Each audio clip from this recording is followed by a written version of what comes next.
100 ग्राम काजू घ्यायचे, 100 ग्राम चणे म्हणजे आपले फुटाणे,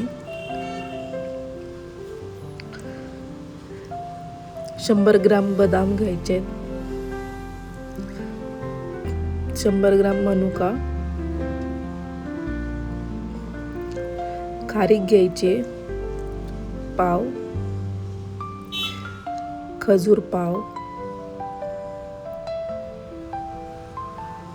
पंपकिन सीड घ्यायचे 50 ग्राम, डिंक घ्यायचा आहे 50 ग्राम, खोबरं 1 वाटी कापलेले, मखाना घ्यायचा आहे 100 ग्राम, तूप आणि वेलची पावडर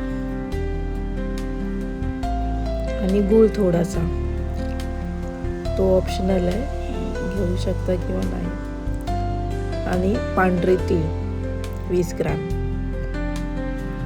पहिल्यांदा आपल्याला गॅस चालू करायचा आहे, त्यावर पॅन ठेवायचा आहे, 1 चमचा तूप,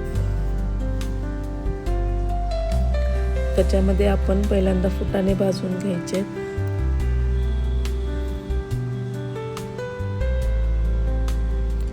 ते चांगले खरपूस भाजायचे. त्याच्यानंतर काजू पण थोडे भाजून घ्यायचे,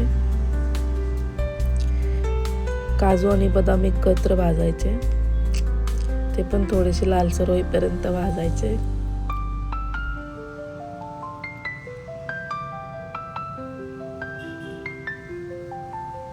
त्याच्यानंतर खोबरं भाजायचं,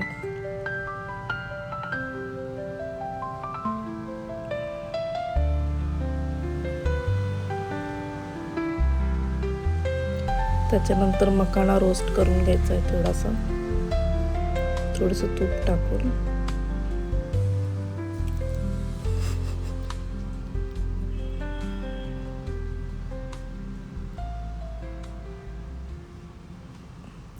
नंतर मनुके भाजायचे थोडेसे.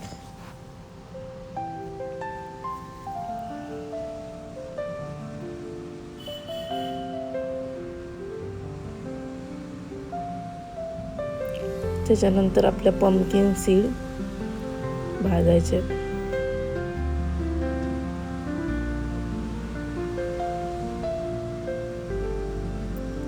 त्याच्यानंतर खारीक भाजायची आहे,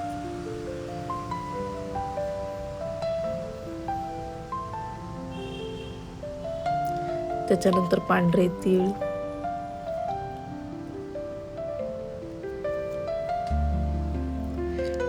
तीळ थोडे भाजायचे, नाहीतर ते तडतडतात.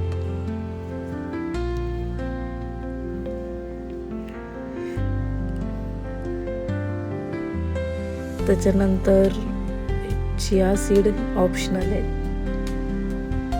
तुम्ही टाकू शकता किंवा नाही टाकलं तरी चालेल. त्याच्यानंतर डिंक भाजायचा आहे खरपूस,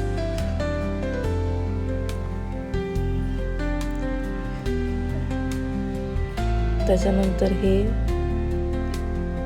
सगळं मिक्सरवरती बारीक करायचंय मिश्रण.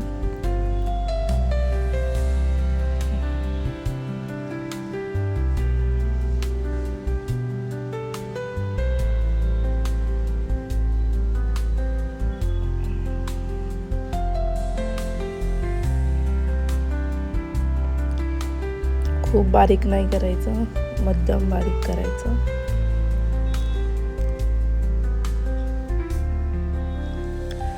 हे मिश्रण सगळं बारीक करून घेतल्यावर त्यात थोडी वेलची पूड टाकायची आणि चवीनुसार गूळ ऑप्शनल आहे, तुम्ही टाकू शकता किंवा नाही टाकला तरी चालेल. नंतर थोडंसं तूप टाकायचं 2 चमचे, एकत्र मिक्स करायचं.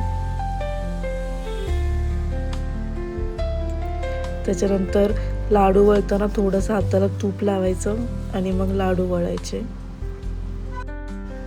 आणि आपले डिंकाचे पौष्टिक लाडू तयार आहेत.